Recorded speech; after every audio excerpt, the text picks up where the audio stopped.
भैंस की कुर्बानी के जवाज के फतवे दिए। अब मैंने ये 2 हदीस, एक कुरान पाक की आयत, 2 हदीस शरीफ की किताबें आपके सामने पेश की हैं।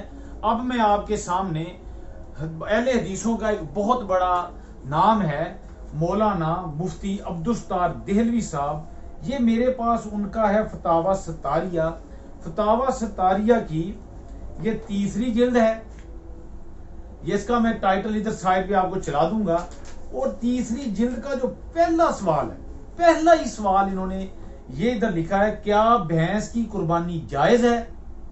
पहला सवाल ये है, क्या भैंस की कुर्बानी जायज है? जवाब, जायज है।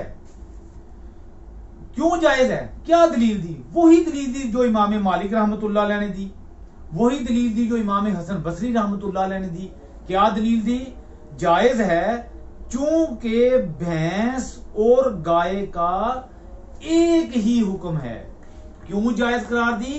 क्योंकि भैंस और गाय का एक हुक्म है, लिहाजा भैंस की कुर्बानी को उलमाए आले हदीस की मुस्तरद किताब फतावा सतारिया की जिल्द नंबर 3 में भी इन्होंने नकल किया। ये ऐसा फतावा सतारिया का फतवा है कि इसको उलमाए आले हदीस की एक और किताब फतावा उलमाए हदीस में भी इन्होंने इस फतवा को नकल किया और इसी का हवाला दिया है। ये फतावा उलमाए हदीस है, इसकी जिल्द नंबर है 13।